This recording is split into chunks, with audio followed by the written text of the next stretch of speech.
సిద్దిపేట జిల్లాకు సాగునీళ్లు కావాలని మాజీ నీళ్ల మంత్రి పైసల మంత్రి తన్నీరు హరీష్ రావు సారు నీళ్ల మంత్రి ఉత్తమ్ కుమార్ సారుకు ఉత్తరం రాసిండట. మరి మాజీ మంత్రి హరీష్ రావు సారు పంపిన లెటరు నీళ్ల మంత్రి సార్కు అందిందా? అందితే మళ్ళా తిరుగుటపా పంపిండా?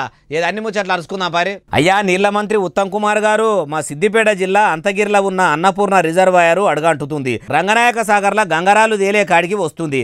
మల్లన్న సాగర్ ఎండిపోకుండా మెల్లమెల్లగా దగ్గర పడుతుంది.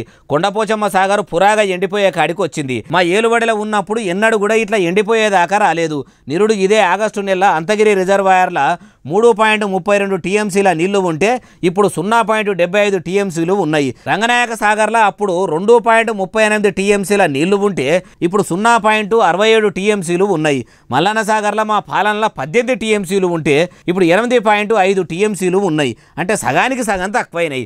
కొండపోచమ్మ సాగర్లో అప్పుడు 10 టీఎంసీలు ఉంటే ఇప్పుడు 4.5 టీఎంసీలు ఉన్నాయి.